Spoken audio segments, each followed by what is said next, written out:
Are you a successful IT professional and need help optimizing your compensation plan, navigating your taxes, investments, and protection?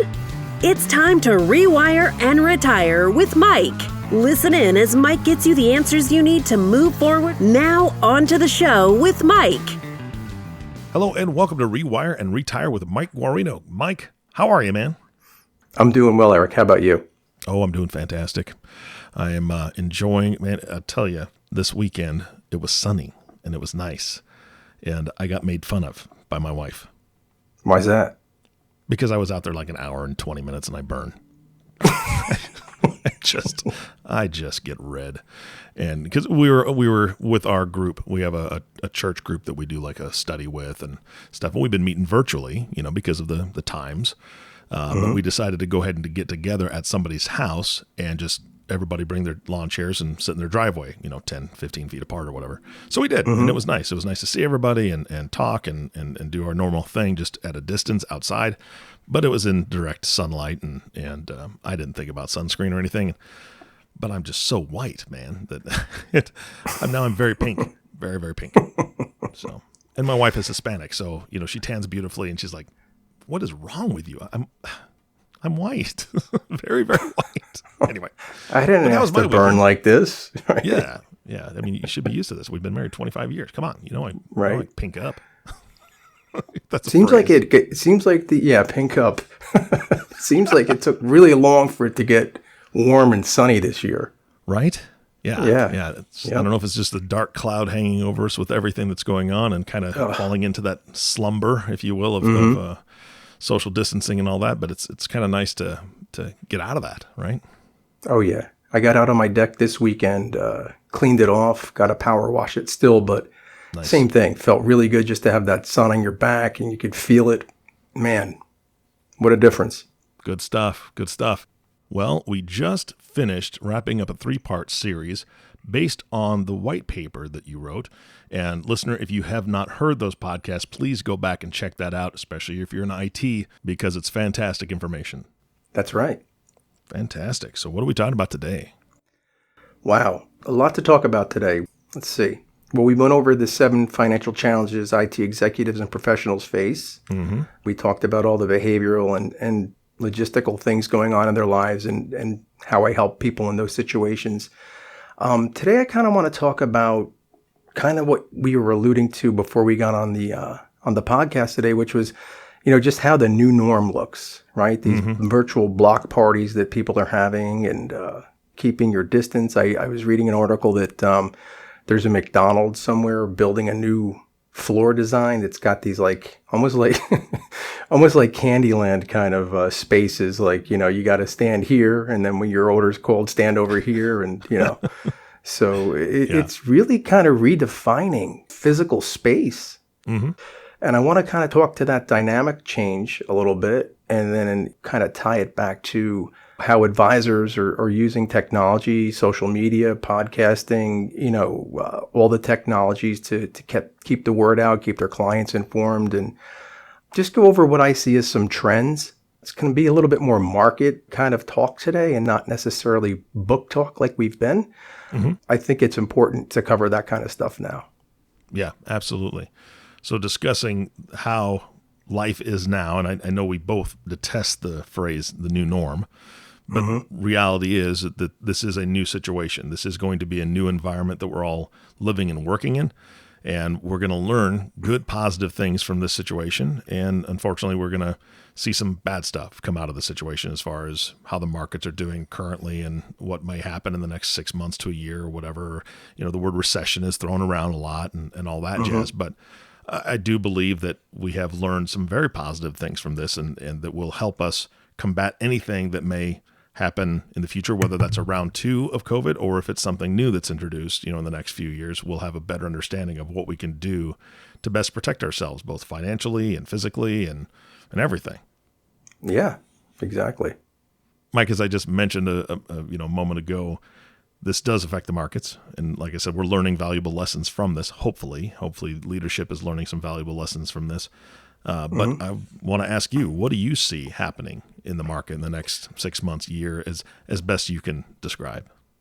That's a great question. And the way I see it As cases continue to drop with COVID-19, there's more confidence obviously instilled and more people willing to get back to work and do those kind of things. But my personal opinion is the market have taken their eyes off the earnings that are so important. Fundamentals are going to matter again soon.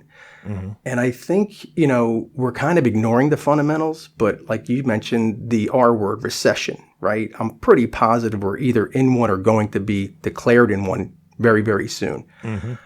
And that's okay, right? Recessions, the economy expands, it contracts, it has its thing that it does, and that's fine. But what we really have to pay attention to are earnings. And Eric, I can't think for the life of me how companies that have been virtually shut down for, what are we going to say, 2 months almost, mm-hmm. are going to be able to put any sort of earnings on the boards that impress anybody. So I'm a realist. I look at fundamentals. I look at technicals, and the difference there between fundamentals and technicals. Technicals are just charts and things you look at to say, what pattern are we forming here, or where are we going? Fundamentals are all the other things, earnings and GDP and, all the things that matter, good management and things like that. The great thing is the American spirit, right? We can't say that enough. Mm-hmm. We've been resilient. We've been, we've done what we've been asked to do. But, you can't fudge earnings, man. Earnings are the crucible of where the market goes. And my concern for my clients is where do earnings lead us? So quite frankly, we're positioning our portfolios extremely defensively for the next 2 quarters.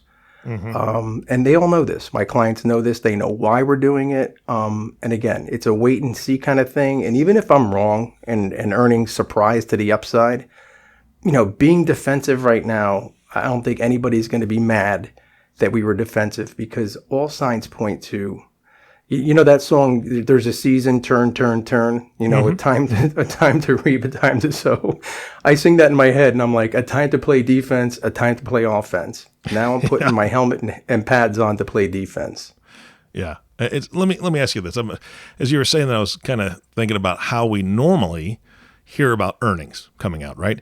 And it's mm-hmm. usually on the news because mm-hmm. a company has reported poor earnings and it's kind of a surprise to people. Or mm-hmm. a company has reported great earnings and it is also somewhat of a surprise. Wow, I mean, they did really good. Mm-hmm. I think that whole shock and awe thing that the news likes to do, I don't think it is going to be as strong this time, or at least it's not going to be that big of a surprise, because if they post poor earnings, everybody's going to be like, well, of course, because they were shut down for 2 months. I mean, we understand that, right? I can't imagine that it's going to have as big of an effect on the overall market as when a company comes out and, wow, they reported terrible earnings and this is not where anybody saw them being in in this quarter, so on and so forth. And then things kind of, everybody's just shocked. I think this is more like yeah, we knew that was going to happen. I mean, it had to happen, right? So what are your thoughts? I mean, do we? Yeah, you bring up a great point, Eric. Yeah, so right, when we talk about earnings, well, what are we comparing it to? Well, there's estimated earnings, and then it's how you came in versus the estimate, right? And that's what you're talking about, surprising to the upside or surprising to the downside. That's the concern, right? How low do you have to set the bar to beat earnings? And mm-hmm. let's say you set the bar really low and miss and come in under that. This is my concern. So you're right. You have to look at, the earnings estimates and the actuals. And I know everybody's got low expectations, but I just hope we don't go subterranean from those expectations. I hope it doesn't go underground. Yeah. So it's a wait and see. Again, we're bolting down and playing defense right now. 2019 was a great year in the market. 2020, quite the opposite.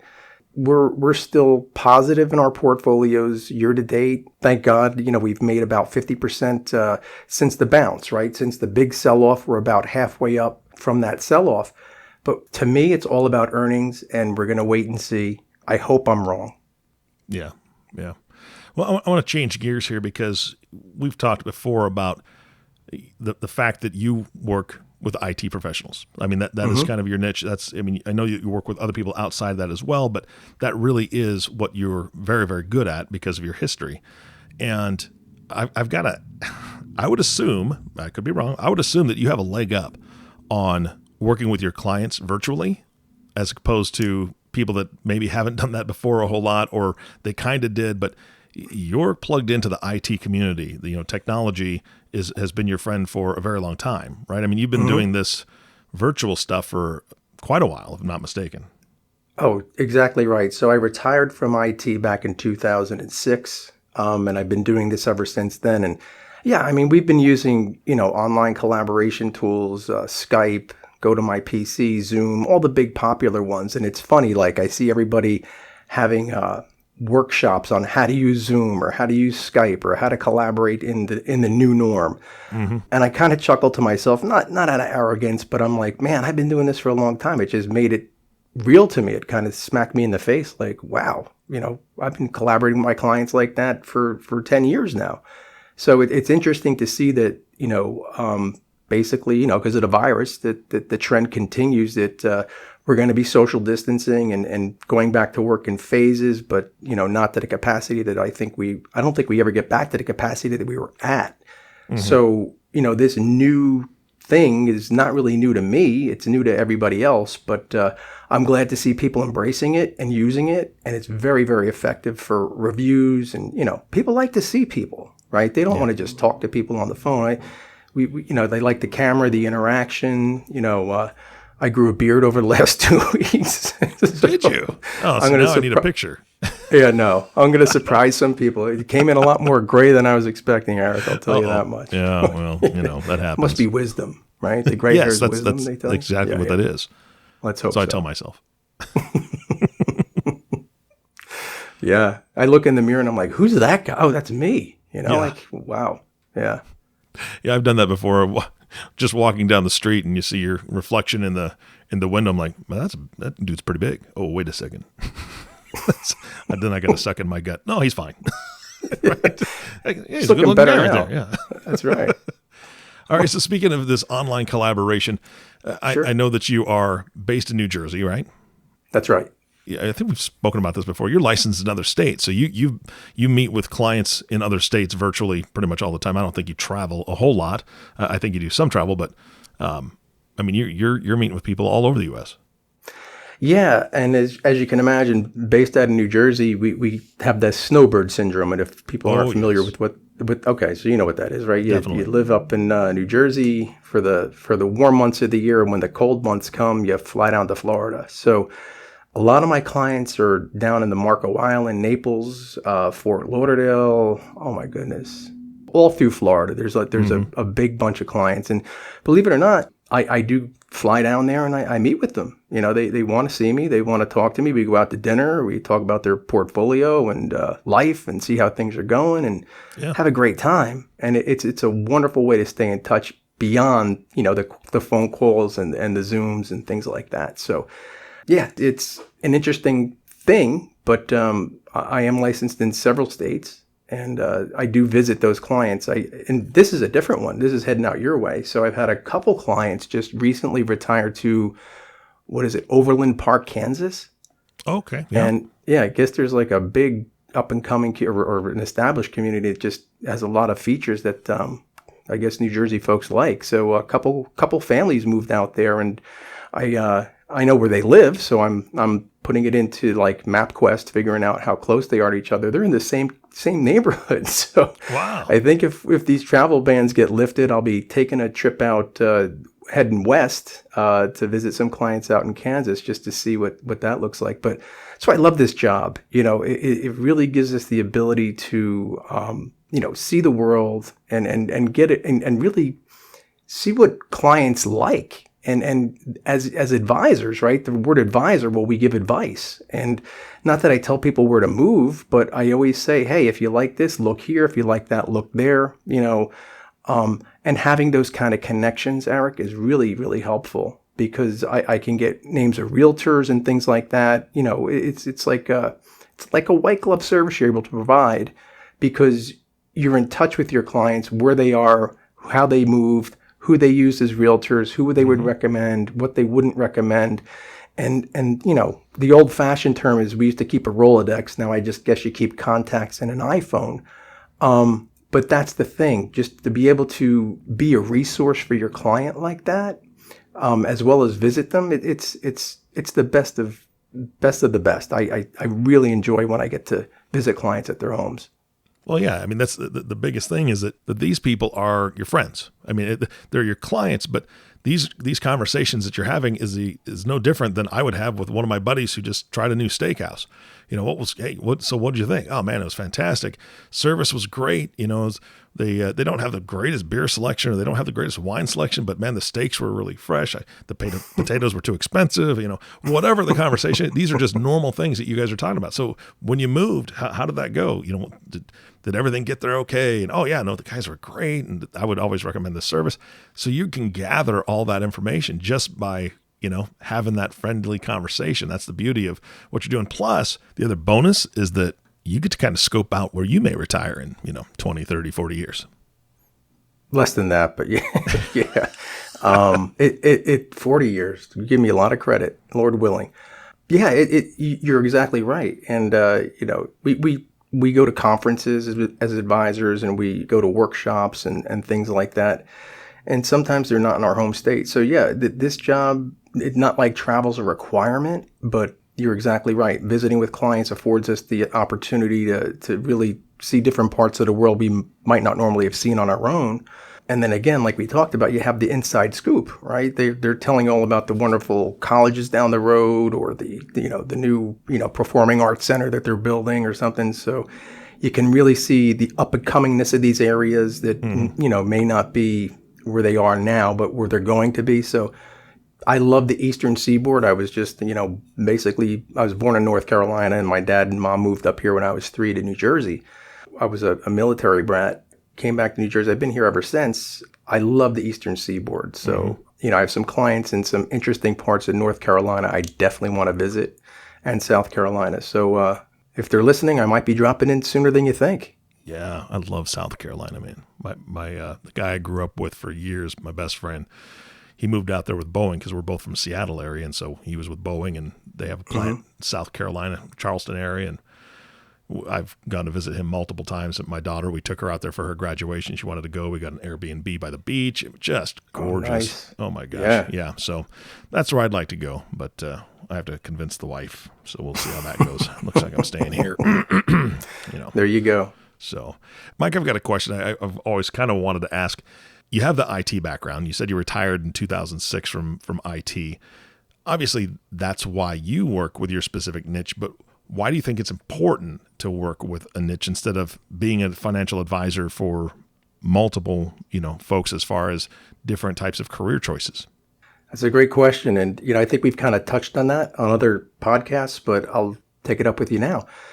I have friends that are advisors, obviously, and they specialize with, niches as well. So I took IT, to answer your question head on, I believe it's because we know what makes those types of people tick. How do I have to be as an advisor for someone who's an IT executive that's extremely busy, that's got a lot of deadlines to meet? Well, I know that I can't get in this person's way, so I have to be super efficient. And we try to do that with them through what we call micro meetings, like just real fast, little appointments, real quick, boom, 15, 10-minute collaboration. Hey, are you okay? Yeah, I'm okay. Mike, what do you think? I think this, that, or the other thing. Okay, how's everybody at home? Everybody's well. Yep. Continue. Boom. Just little things like that, little check-ins. Similar to that, I have a friend that works specializing with doctors and surgeons, and same kind of thing. Like it's feast or famine. He's either got them or he doesn't have them at all. So he has to compartmentalize his life to be able to work, depending on their availability. So I give him a lot of credit. He'll go to the hospitals, Eric, and, have something for them to sign. Well, rather than throw it in the mail and say, bring it to me, blah, blah, blah. He says, hey, when's your next surgery? And the doctor tells him, he goes, okay, listen, meet me at this location at the hospital and I'll come out and sign it before I go into surgery. So it's about making, yourself available on their time without getting in the way. Another friend of mine works with oil and gas executives based out of Houston, right? Like the Andarcos and the Exxons of the world. And he's super bright and has his arms around, the whole oil and gas kind of, benefits packages and compensation. They're pretty elaborate. He's got them figured out. And what Jeff does is he makes himself available to those folks, and he does his whole like training routines and stuff like that where they have access to him on their time frame. So again, he's figuring out a way to work himself in onto their schedule. Another friend of mine works with women, same thing. She gets together with luncheons because they just have that dynamic where she likes to meet with them at these power luncheons. So there's a niche out there, and the individual that wants to be the advisor in that niche really has to figure out what makes that niche tick, and then how do I become the most efficient person working within that niche. And again, it for me, it's the micro appointments, because I just know how busy these guys and gals are. And with the oil and gas people and the doctors and the women, it's different, right? And they've all figured it out. So it's about being adaptable would be the bottom line to that question, Eric. Yeah, and I think that also, you've talked about this on podcasts before. I was just thinking about it as you're speaking. There are certain things that IT people face, right? IT executives face certain things that oil and gas execs don't, right? There's going to be different things as far as property's concerned, and I mean there's all sorts of different things that each group of people face.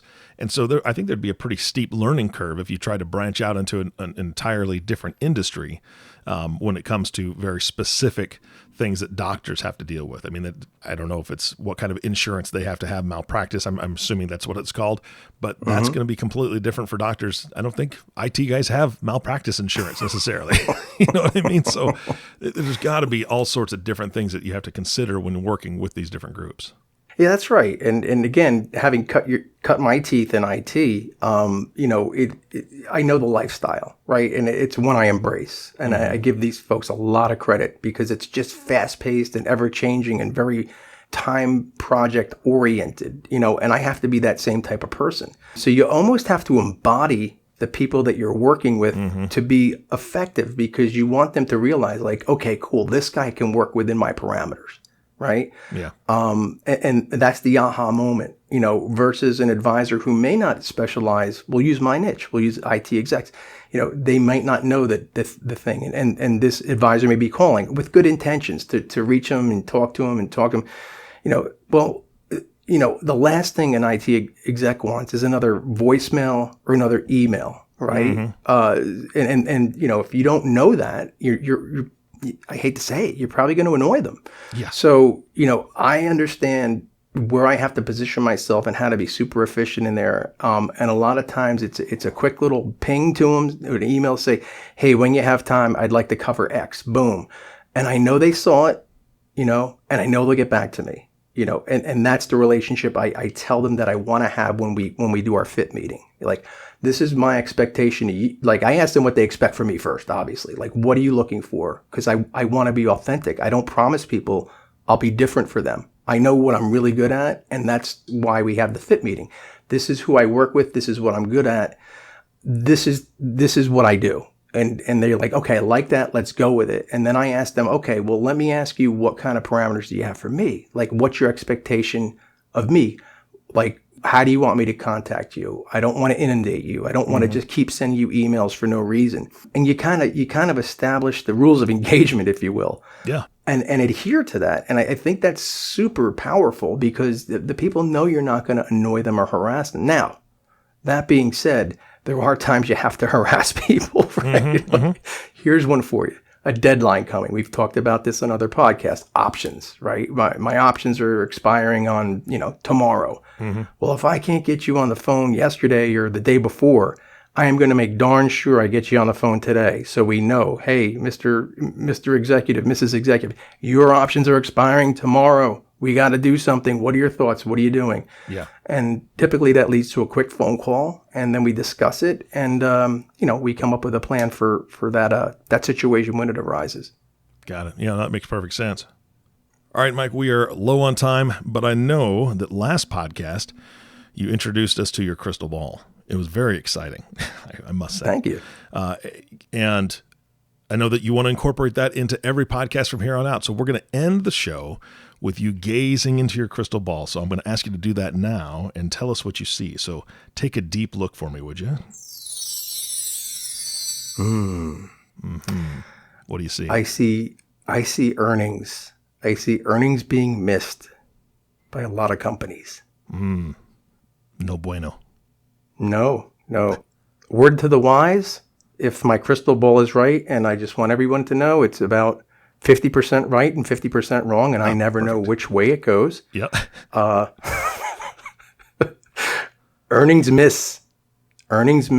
Play defense. Got it. Yeah, absolutely. I think that's pretty powerful ball you got there, man. I try. That's good stuff. All right, Mike. Thank you. Thank you so much for your time today. It was a pleasure, and I appreciate that long gaze into the crystal ball. It was fantastic. Thank you, Eric. Yeah, you bet. And thank you all for listening to the Rewire and Retire podcast with Mike Guarino. If you have not subscribed to the podcast yet, please click the subscribe now button below.